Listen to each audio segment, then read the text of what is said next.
Halo warga Jakarta, bersama saya Aulia Sarvina.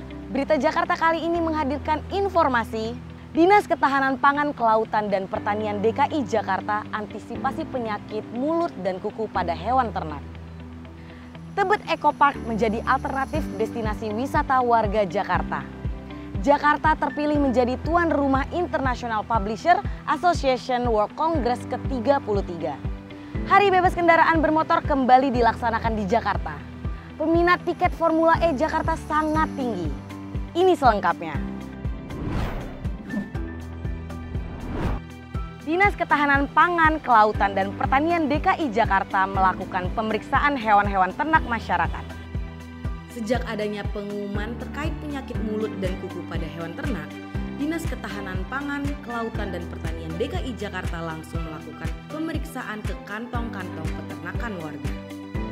Hewan ternak sapi, kerbau, dan kambing menjadi prioritas pemeriksaan dari para petugas. Hasilnya, hingga saat ini belum ditemukan adanya hewan ternak di wilayah DKI Jakarta yang terindikasi terjangkit penyakit tersebut. Kepala Dinas Ketahanan Pangan, Kelautan dan Pertanian DKI Jakarta, Suhari Eliawati mengatakan pihaknya tetap terus melakukan pemantauan dan pembukaan layanan pengaduan cepat bagi peternak yang menemukan adanya indikasi penyakit pada hewannya. Meskipun bukan penyakit yang menular dari hewan ke manusia, ia menekankan agar petugas dan peternak tetap berhati-hati. Kuncinya ada pada biosecurity, yaitu kebersihan kandang dan dari si pelaku itu sendiri, baik itu petugas maupun peternakannya, karena bisa jadi petugasnya dan kawan peternak yang justru adalah carrier-nya. Dengan menjaga kebersihan kandang dan alat yang digunakan, akan bisa menghindari penyakit dari hewan ternaknya sehingga tidak menimbulkan kerugian ekonomi. Semoga tidak ada penularan penyakit ini pada hewan ternak di Jakarta ya. Amin. Tak perlu mahal untuk berwisata, kini Tebet Eco Park bisa jadi alternatif destinasi wisata. Gubernur DKI Jakarta Anies Baswedan telah meresmikan Tebet Eco Park yang berada di Jalan Tebet Timur Raya, Jakarta Selatan sejak April lalu. Dengan luas 7,3 hektar, taman ini memiliki berbagai sarana dan prasarana untuk memanjakan pengunjung, seperti area plaza, taman tematik, tempat bermain anak, dan juga community lawn dengan rumput yang diperuntukkan untuk berkumpulnya pengunjung. Tidak hanya itu, ada juga wetland boardwalk yang merupakan zona edukasi berupa jembatan papan untuk menelusuri habitat tanah basah, dan forest buffer, zona yang dipenuhi berbagai varietas pepohonan. Warga Jakarta mengapresiasi Pemprov DKI Jakarta yang telah berhasil merevitalisasi taman tersebut menjadi destinasi wisata estetik gratis. Cukup bangga dan berterima kasih lah kepada Pemda DKI ya, terutama ini untuk memikirkan gitu sarana rekreasi yang sifatnya mungkin murah, malah mungkin gratis gitu ya. Jadi bisa masuk untuk setiap kalangan gitu Pak. Untuk masuk ke lokasi Tebet Eco Park, warga harus mematuhi protokol kesehatan. Taman ini dibuka setiap hari mulai pukul 6 pagi hingga pukul 7 malam. Wah, teduh banget, asri, bagus kan?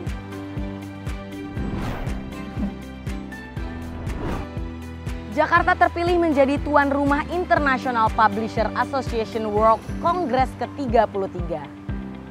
Kegiatan ini merupakan agenda rutin 2 tahunan dari Asosiasi Penerbit Internasional yang berbasis di Jenewa, Swiss. Terdapat 86 organisasi penerbit dari 71 negara di seluruh dunia yang bernaung di lembaga yang aktif mempromosikan hak cipta kebebasan untuk menerbitkan buku dan giat literasi ini.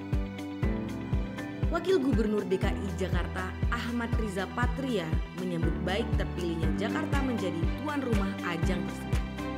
Alhamdulillah, tahun 2022 ini Jakarta mendapat kehormatan untuk menjadi tuan rumah di Kongres Dunia IPA 2022 yang merupakan acara 2 tahunan terbesar untuk mengumpulkan federasi penerbitan di seluruh dunia.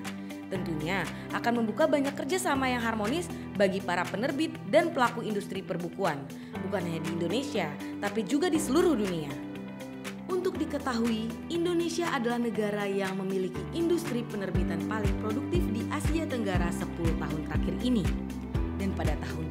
2020, khusus Kota Jakarta telah berkontribusi sebanyak 25% koleksi digital nasional dan telah mendaftarkan sebanyak 14.906 kode pengidentifikasian buku atau yang biasa dikenal sebagai International Standard Book Number. Wah, satu lagi nih event internasional mampir ke Jakarta. Keren! Pemprov DKI kembali melaksanakan Hari Bebas Kendaraan Bermotor. Pemprov DKI Jakarta mulai kembali memberlakukan Hari Bebas Kendaraan Bermotor hari Minggu 22 Mei 2022. Dalam pelaksanaannya, terdapat aturan dan pembatasan yang diawasi langsung oleh petugas di lokasi. Kepala Dinas Perhubungan DKI Jakarta, Syafrin Liputo mengatakan, masyarakat yang datang ke lokasi HBKB harus sudah mendapatkan vaksinasi COVID-19. Mereka juga diwajibkan melakukan scan aplikasi Peduli Lindungi. HBKB terbatas boleh dilakukan hanya untuk kegiatan olahraga. Di lokasi juga akan dipastikan tidak ada kegiatan partisipan dan pedagang kaki lima.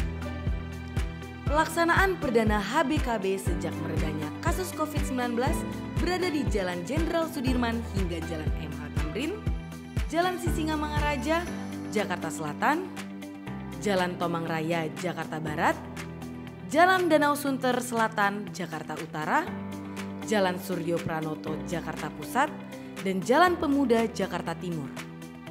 Masyarakat yang sudah rindu HBKB pun menyambut kebijakan Pemprov DKI ini dengan gembira. Sekarang tanggapannya ya senang aja sih Bang, bisa jalan-jalan pagi lagi kayak gini. Dulu kan kayaknya mau Car Free Day juga susah ya, gara-gara penyakit kemarin virus. Seneng lah intinya kayak gitu.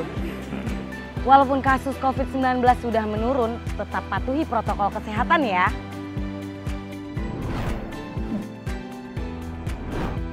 Penjualan tiket Formula E Jakarta sangat tinggi, bahkan untuk kategori VIP sudah sold out. Dari beberapa kategori tiket yang dijual, tiket VIP sudah habis terjual sejak 19 Mei lalu. Sementara, untuk kategori lainnya masih dapat dipesan melalui sistem pembelian online.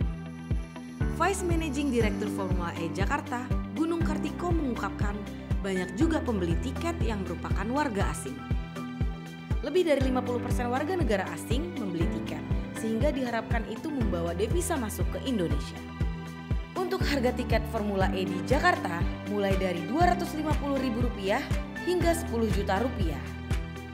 Sementara untuk kuota tiket per kategori yaitu VVIP sebanyak 1.500 tiket, VIP sebanyak 1.050 tiket, Grandstand sebanyak 10.000 tiket, Festival Ancol sebanyak 40.000 tiket, dan Festival Sirkuit sebanyak 7.000 tiket. Yeay, sukses! Demikian program Berita Jakarta edisi Minggu ketiga Mei 2022. Kasus COVID-19 yang menurun dan melandai, jangan buat kita lengah ya. Tetap semangat, salam!